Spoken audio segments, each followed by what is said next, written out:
Kalen Debour returns for his second season as head coach of the Alabama Crimson Tide after a very disappointing end to the season, losing to the likes of Oklahoma and losing games, quite frankly, that you felt like Alabama should not have lost, and therefore they missed the playoff, and they lost their meaningless bowl game against Michigan, where we could literally see like how much it didn't really mean to Alabama based on the effort they gave.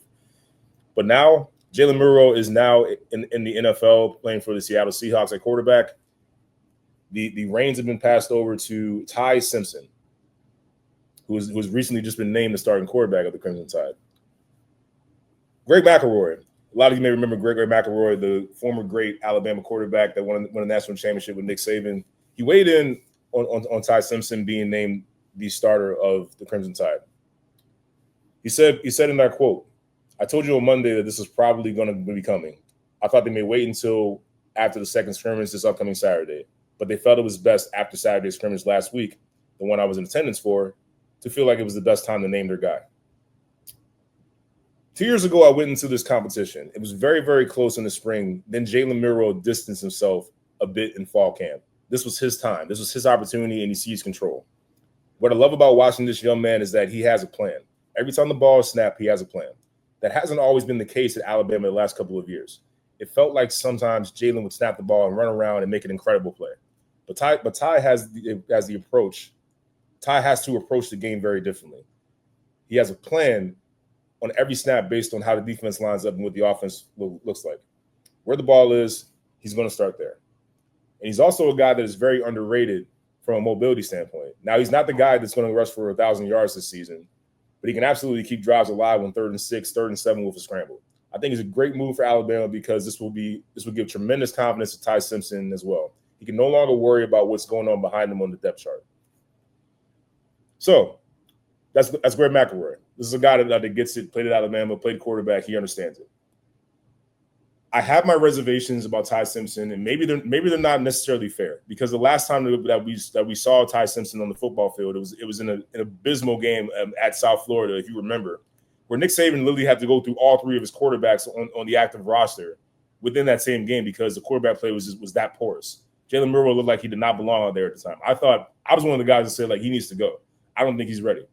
So he pulls him out, brings in and there was another quarterback. I can't remember his name right now, but he was a transfer from Notre Dame who was a former lacrosse player. He didn't do too much better himself. So then enter Ty Simpson for the brief moment. Eventually, he circled back to Jalen Murrow. So I don't know a ton about Ty Simpson. Greg McElroy has a better idea than I do. This is going to be huge because I feel like Ty Simpson is carrying the weight for Kalen Debour. Because say what you want about him being in his second season, the expectations are high. You cannot miss the playoff again, or Alabama fans are likely going to call for your job. This is in your second season. It's not fair, but life in the SEC is not fair, especially in life at Alabama is definitely not fair, especially when you're succeeding a legend like Nick Saban.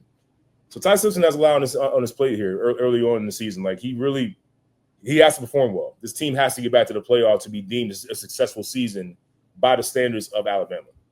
Kalen Debour weighed in on how Ty Simpson looked now since he's been named the starting quarterback in their next scrimmage. And here's what he had to say. He said, specifically for Ty, I thought he came out and executed the offense. Just continues to be steady, finds his time to make plays, and today he actually used his feet again. Debour believes that this aspect of Simpson's game will catch defenses off guard during the season. He says, I think that's something that people will probably underestimate as we go through the year, just what his ability to make plays and keep plays alive. Simpson uses the second scrimmage to show his consistency with a high completion percentage. Again, Debour said, I thought he was steady. He was consistent, probably a higher completion percentage than what he had last scrimmage. Maybe not quite as many explosives. I think that's a tribute to our defense and what they did as well. So good both scrimmages for him, and he continues to make progress. So, by all accounts, coming out of camp, it seems like Simpson has been pretty good for them as a starting quarterback. You expect Alabama's defense to be really good.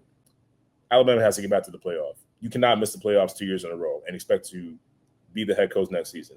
In fact, I would be shocked if Kalen Debour did not get fired or boosters found ways to buy him out. Something to get Kalen Debour out of there, because that's life in the SEC. If you watch the documentary SEC Any Given Saturday, which is phenomenal on Netflix, I encourage everyone who's a big college football fan, especially in the SEC, to go check that out. It, I think, illustrates clearly what life in the SEC is about.